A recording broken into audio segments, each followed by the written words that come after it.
लड़े वो लद्दाखी है, जो सर कटने के बाद लड़े वो लद्दाखी है, जब 100 के सामने एक खड़ा हो तो वो लद्दाखी है, जो जुबान के लिए वतन पे मरने मिटने के लिए तैयार है वो लद्दाखी है। आप लोगों के बीच में रहा 1 घंटे, फिर मैं यहां के मार्केट में लगभग 1.5-2 घंटे पैदल चला, तो यहां की हवा समझ में आ गई, यहां की हवा समझ में आ गई, यहां के लोगों का प्यार समझ में आ गया। 40 मिनट 50 मिनट का नींद भी ले लिया है तो स्टॉक पूरा हो गया, कोटा पूरा हो गया है। और सोनम जी का ये जो मुहिम है और आप लोगों के वो जो पीछे मेरी माताएं बहनें और हमारे भाई जो बैठे हैं, मेरी आवाज आ रही है? आप लोग पूरे देश से दिया जा रहा है, मैं पहले आपको बता दूं जी।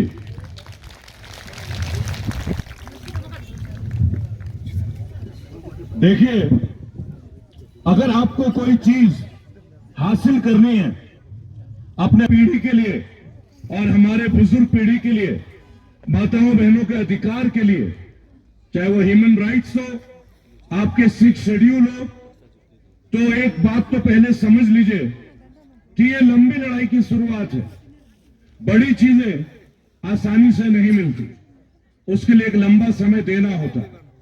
और अगर ये लड़ाई लद्दाख के अस्तित्व के लिए है, लद्दाख के आइडेंटिटी के लिए है, तो हर घर से, हर परिवार से एक सदस्य नहीं, 2 सदस्यों को, 2 मेंबरों को, सोनम वांगचुक और एपेक्स बॉडी को अपना समर्थन देना पड़ेगा।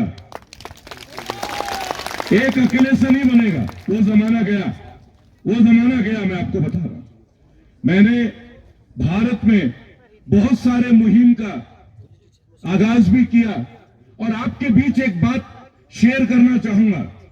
जो लोग हिंदी अगर कम समझते हैं तो क्षमा प्रार्थी हूं, क्योंकि 90% तो हिंदी फिल्में थोड़ी बहुत देख ही लेते हैं। सबको लद्दाख चाहिए, लेकिन लद्दाखी नहीं चाहिए। यह लड़ाई लद्दाखी के लिए है, यह लड़ाई लद्दाख के लिए नहीं है। आप समझ रहे मेरी बात? आप समझ रहे कि नहीं? लद्दाख सबको पसंद है। भारत के सरकार में बैठे बड़े बड़े मंत्रियों को लद्दाख जरूर चाहिए, मेंबर ऑफ पार्लियामेंट उनको यहां पे अपना जरूर चाहिए। लेकिन हमारा सवाल है, लद्दाख चाहिए तो फिर लद्दाखियों को भी लेना तो पड़ेगा, लेना पड़ेगा कि नहीं? उनकी बातों को भी सुनना पड़ेगा, पड़ेगा कि नहीं? उनके अधिकारों को देना भी पड़ेगा, पड़ेगा कि नहीं? अब बात केवल यह है कि आप लोग जो इतने बड़े मुहिम को भारत के ये सामने बर्फीली पहाड़, बर्फीली हवाएं और खुले आसमान के नीचे जो आप कर रहे हैं ना, इसकी आगाज देश विदेश में हो रही है, देश विदेश में। 2 साल पहले आपके यहां पे जो पैरामिलिट्री के जवान आप देखते हैं, आईटीबीपी, सीआरपीएफ और एयरपोर्ट में सीआईएसएफ, इनके बड़े अधिकारियों से मैं मिला था, तो इनके सब लोगों ने मुझसे एक बात बोला कि रेबेल, आप फाइट करते हैं, हमारी पेंशन के लिए लड़िए। हम अपने देश के लिए 40 साल देते हैं, तो हमें पेंशन क्यों नहीं मिलता? और ये नेता केवल 5 साल के लिए एमएलए बन के आते हैं, ये एमपी आते हैं, इन्हें 2-2, 3-3 पेंशन क्यों मिलता है? आपको सुन के खुशी होगी, 3 साल के मेहनत में दिल्ली हाईकोर्ट में हम लोग जीत गए, हम लोग जीत गए। अब ये मामला सुप्रीम कोर्ट गया। तो अगर पैरामिलिट्री के जवान, मैं जब बाहर आ रहा था और जब यहां पैदल चल रहा था, तो खुल के पहले आपको एक बात बता दूं, सोनम वांगचुक, एपेक्स बॉडी, आपके यूनिवर्सिटी के जितने स्टूडेंट हैं, छात्र हैं, मेरी छोटी बहनें, मेरे भाई, मेरे बड़े भाई और मेरे बुजुर्ग, ये लड़ाई बेकार नहीं जा रही है। सरकार के अधिकारी भी अंदर से बोल रहे हैं कि ये सही लड़ाई लड़ रहे हैं और हम भी इनको समर्थन देंगे। साइलेंटली आज वो लोग बोल रहे हैं, कल आप देखिएगा यहीं पे आप उनको भी बैठे हुए पाएंगे, वो लोग भी आएंगे, वो लोग भी आएंगे। हाँ, ये जरूर है, इस बीच बहुत सारी चीजों को आपको उम्मीद पे तैयार रहना पड़ेगा। ये सरकार है तो डराने का काम तो करती ही करती है, इन्हें डराना आता है, इन्हें बहुत अच्छे से डराना आता है। लेकिन मुझे लगता है कि लद्दाखी डरते नहीं है। डरते हैं क्या? लद्दाखी डरते हैं क्या? मैं गोरखा की बात सुन रहा था मैं माननीय सोनम जी का एक इंटरव्यू देख रहा था। 2022 में मैं उत्तराखंड के दई, आप जानते हैं दसई दशहरा के समय होता है, तो उन्होंने मेरे को बोला था कि गोरखा का मतलब आप क्या समझते हैं। तो मैंने कहा जी 2 टाइप के लोग हैं, एक गोरखा एक लद्दाखी। जो सर कटने के बाद लड़े वो लद्दाखी है, जो सर कटने के बाद लड़े वो लद्दाखी है। जब 100 के सामने एक खड़ा हो तो वो लद्दाखी है। जो जुबान के लिए वतन पे मरने मिटने के लिए तैयार है वो लद्दाखी है। और सोनम वांगचुक लद्दाख की आवाज है कि नहीं? तो ये आवाज तो दबाई नहीं जा सकती। दबाई जा सकती है क्या? ये आवाज कुचला नहीं जा सकता। कुचला जा सकता है क्या? और सबसे बड़ी बात देखिए कि जब आजादी का आंदोलन हुआ, मेरे दादाजी चूंकि वो आजाद हिंद फौज के थे और हम लोग उन्हीं के वंशज हैं, मैं गर्व से कहता हूं मेरे घर के 3 पीढ़ी ने अपने देश की सेवा में अपने जीवन दिया है। लेकिन जब सोनम वांगचुक की बातें आज हर जगह डिस्कस हो रही है, मिनिस्ट्री ऑफ डिफेंस तक, हम लोग जंतर मंतर में बैठते हैं, पिछले कुछ दिनों से जितने भी लोगों को उठाया जा रहा है, ईडी सीबीआई, अभी अरविंद केजरीवाल को आप देख रहे हैं क्या हालत बना दी गई है। तो मैं आपको एक बात बता रहा हूं, ये केवल केजरीवाल जी की बात नहीं है। भारत में 8,000 से ज्यादा युवा पत्रकार जेलों में बंद है। जब मैं कश्मीर गया था पिछले साल, तो मैंने एक बात बोला कि भाई आप तो मजबूत सरकार है, 56 इंच का सीना है भाई आपका, तो प्रेस क्लब बंद क्यों है? क्या कलम की ताकत से डरते हो क्या आप लोग? क्या कलम से डरते हो? क्या लिखने से डरते हो? क्या बोलने से डरते हो? साधु सन्यासियों से भी डरते हो? मेरे बाजू में जो बैठे हैं हमारे बौद्ध समाज के, इनके हाथ में हथियार तो नहीं होते ना? होते हैं क्या? ये तो भाई शांति के प्रतीक हैं। तो जो बुद्ध की धरती में, आप देखिए कितनी कमाल की बात है, बड़े बड़े लोग जब भारत आते हैं तो चाहे अंबानी हो चाहे उनकी मिसेज हो, वो सब कहते हैं जाके इंटरनेशनल ओकेजन्स में कि मैं वहां से आती हूं जहां बुद्ध आते हैं। बराबर? गलत तो नहीं है? उन्हीं बुद्ध के इतने बड़े स्तूप, इतने बड़े मंदिर यहां लद्दाख में स्थापित है, तो क्या यहां उनको आना नहीं चाहिए? क्या आना चाहिए कि नहीं? आना चाहिए ना। मैं कल रात सोनम जी अपने युवा साथियों से, देश भर के 19 करोड़ से ज्यादा लोग हमारे संगठन रेबल फाउंडेशन से जुड़े हुए हैं, मैं उनसे एक अपील कर रहा था कि सोनम जी के लिए पूरे इंडिया में हम लोग एक ह्यूमन चेन बनाने की तैयारी में, a human chain, peaceful, very peaceful. क्योंकि हो सकता है जब हम लोग सरकार से लड़ते हैं तो शायद, चूंकि गर्म खून है थोड़ा, राइट, तो हम लोगों में थोड़ी गर्मी आ जाती है।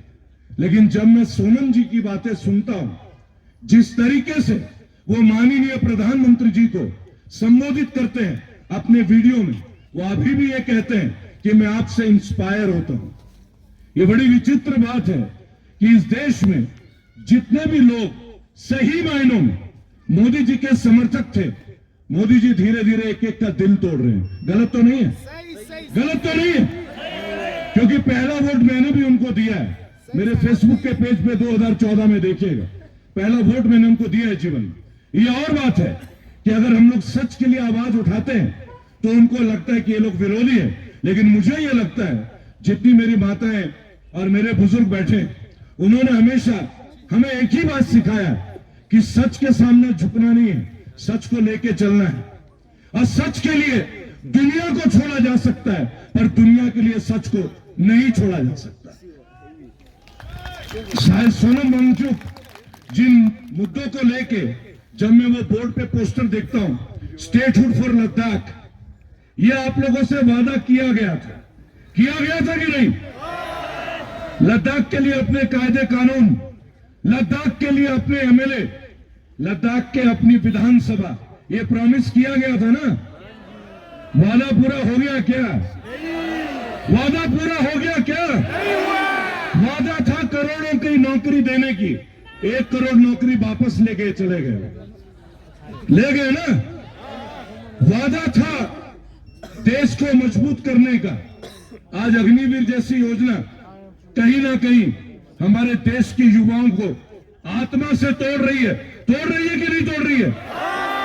मैं गर्व से बोलता हूं, लद्दाख एक ऐसा जगह था जहां हर घर से एक फौजी रहा है कि नहीं? लेकिन आज 75% बच्चे वंचित हैं, डिप्राइव्ड हैं, they have been deprived of their rights, they can not serve. 4 साल की नौकरी, क्या फौज कोई नौकरी है क्या? फौज एक सेवा है। क्या है? देश की सेवा। देश सेवा क्या है? देश की सेवा, राष्ट्र की सेवा। और अगर राष्ट्र की सेवा को आप 4 साल में सीमित करते हैं तो मुझे लगता है अब की बार 400 पार किनारे की जरूरत ही क्या है? फिर आप लोग भी घर बैठिए। वो कहते हैं हम युवाओं को मौका देंगे। अगर 70 साल से उम्र के ज्यादा के लोग, 90% लोग भारत के संसद में बैठते हैं और युवा बैठते हैं प्रोटेस्ट में, तो उन्हें कौन सा युवा चाहिए? उन्हें कौन सा युवा चाहिए? ये युवा का डेफिनेशन क्या है? वो लोग सार्वजनिक मंचों पे कहते हैं कि स्वामी विवेकानंद युवाओं के प्रेरणा थे। मेरे पिताजी का नाम श्री विवेकानंद है। हमसे ज्यादा स्वामी विवेकानंद को लोग क्या जानेंगे? इसलिए कि हम लोग उनके रास्तों में चलते हैं। इसलिए लीडर बिना डर के जब भी कोई कहीं भी बुलाए, हमें मालूम है इतने बार की गिरफ्तारी। मैं सोनम जी से एक बात बोलूंगा, बड़े भाई, ये लोग तो सनातन की बात करते हैं, हम तो सनातन का पालन करते हैं।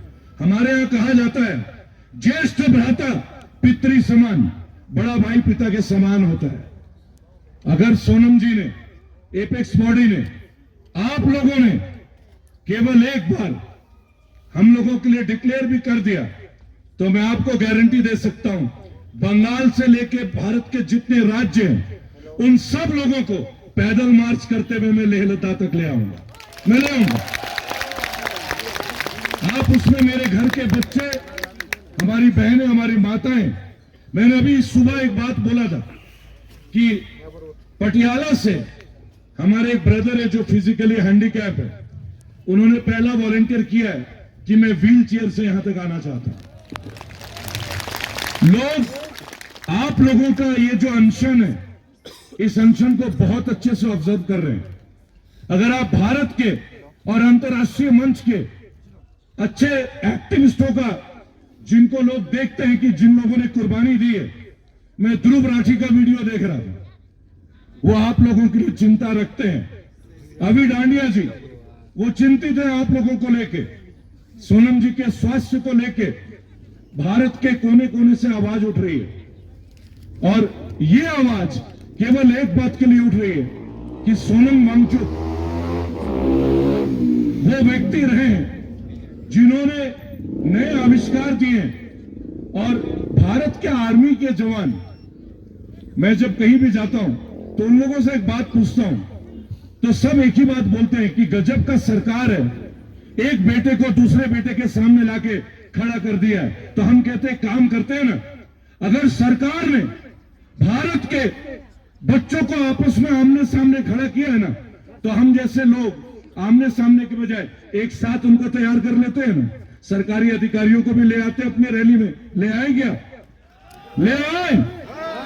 सुप्रीम कोर्ट के रिटायर्ड जजेस आपके मुहिम को सपोर्ट देने के लिए तैयार हैं। हम लोग जब यहां आए उससे पहले थोड़ा होमवर्क करके आए हैं। जब स्कूल में पढ़ते थे होमवर्क कम करते थे, अब उस होमवर्क को पूरा करने का टाइम है, ताकि हमारे टीचर्स को लगे कि उन्होंने जो हमें सिखाया कि न्याय के लिए लड़ना, जस्टिस के लिए लड़ना, चाहे सामने वाला कितना ही मजबूत क्यों ना हो, डरना नहीं है। डरना, झुकना, बदलेगा भारत जब अधिकार मिलेगा लद्दाख को, मिलेगा, मिलेगा कि नहीं? और मुझे लगता है कि लद्दाख का हर बेटा, हर बेटी लद्दाख का सम्मान को लेना जानता है। जानता है कि नहीं? जानता है कि नहीं? देखिए, किसान आंदोलन ने, लगता है लद्दाख को पॉलिटिशियन की जरूरत नहीं है, लद्दाख को लीडर्स की जरूरत है, और लद्दाख के पास लीडर है या नहीं है? मुझे लगता है सरकार के नुमाइंदे सिविल ड्रेस में बाहर भी खड़े हैं।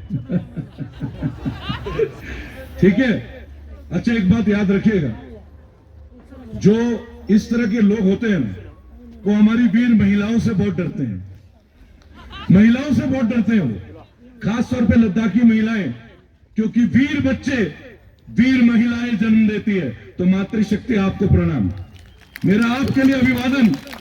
आपका इतना बड़ा डटना, इतनी हिम्मत की बात करना, और इतने शिद्दत के साथ जब मैं वॉलंटियर्स को देखता हूं, चाहे वो मंच पे, चाहे वो नीचे, चाहे वो एकदम टेंट के पास जो बैठे हैं। हमारी एक बहन की तबीयत थोड़ी खराब हुई थी, मैं भी सुबह आके उनसे मिल रहा था, लेकिन मुझे लगता है अगर मोदी जी अभी आ जाए, वो बहन 100% रेडी रहेंगे कि नहीं? आज मुझे पता चला कि राजनाथ सिंह आए थे, आप लोगों को पता चला कि नहीं? हमारे डिफेंस मिनिस्टर माननीय राजनाथ जी यहां पे आए थे, लेकिन उल्टे चले गए, वापस चले गए,